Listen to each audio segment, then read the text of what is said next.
Hey everyone, Mr. Sujano here, your source for gaming, tech, emulation, and open source news. Let's get started.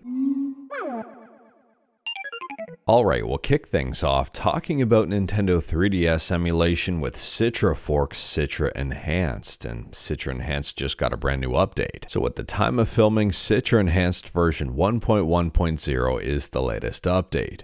And there's a whole bunch of fixes and tweaks. Now, I would argue one of their biggest updates is in regards to audio. They say implement real-time audio options, say goodbye to audio lag if game runs under 100% speed. And to enable this, it's in the audio settings. Citra Enhanced is 100% free, it's open source, it's available for Windows, Android, Linux, and Mac, and I'll drop a link to it in the description below. And speaking about Nintendo 3DS, next up we're talking about Artic Base Server. And for those who may not be aware, Artic Base is a tool for broadcasting games from your 3DS to a compatible emulator.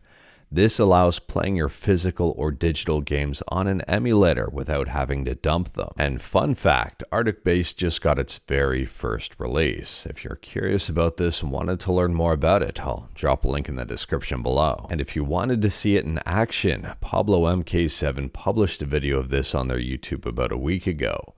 I'll drop a link to this video in the description below as well. In my opinion, this is a very big win for 3DS emulation. Let me know your thoughts about all of this in the comments below. Moving on, and we're talking about a brand new handheld from Z Pocket Game. This one is called the A1 Unicorn. Now, if I'm not mistaken, this device is going to be powered by the MediaTek Helio G99.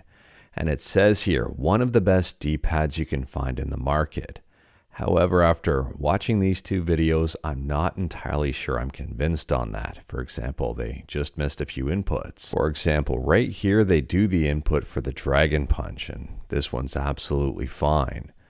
And then they do it again right here, and a fireball comes out. And then right here, they do the motion for the fireball, and well, nothing's coming out. And if you wanted to see this thing in action, I'll drop a link to their YouTube channel in the description below, and feel free to check it out.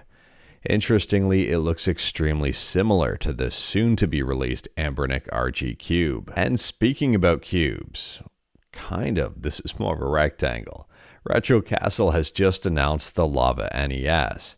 It is FPGA, it's got RGB, S-video, and composite output. This does work with NES cartridges, but the price on this one is not cheap at all. It's selling for $300. Moving on, and we're talking about the Rogue Prince of Persia, and Evil Empire had an announcement today that they're delaying this game. Now, this delay is not because of development or bug fixes or really anything like that. It's all because of Hades 2. They say, while we have every confidence in the Rogue Prince of Persia, it's not every day that a game in the same genre as you, which is one of the most anticipated upcoming games of 2024, will release into early access a week before you plan to do the same. In my opinion, not going directly head-to-head against Hades 2 seems like a smart move. I mean, we've recently seen something very similar with Super Mario Bros. Wonder and Sonic Superstars. And Sega did not do too well. Next up, we're quickly talking about a brand new free game on Steam. It's not necessarily a brand new game, but it is free and it's brand new to Steam. And it's Classic Marathon by Bungie. If you are curious about this one, I'll drop a link to it in the description below, and I do recommend checking it out. The system specs aren't too demanding, and this was kind of the inspiration for Halo. Moving on, and we're quickly talking about God of War Ragnarok, and it appears that this is going to be the next PlayStation game to hit PC. And a lot of people are wondering, if this does hit PC, will PSN be required? Will the game be available in regions that don't have PSN? Now, it's worth pointing out that the God of War Ragnarok announcement is currently a rumor, but I would argue that it's probably going to be true. Anyways, here, this is interesting because it's hot on the heels of Ghost of Tsushima being delisted in a whole bunch of areas, as well as Helldivers 2. Next up, we're quickly talking about ASUS, and Gamers Nexus has just put out a video that may raise a few eyebrows in terms of overall customer service. So at a very high level, they sent their ROG Ally in for repairs, and they were unpleasantly surprised with what happened next, and also what didn't happen.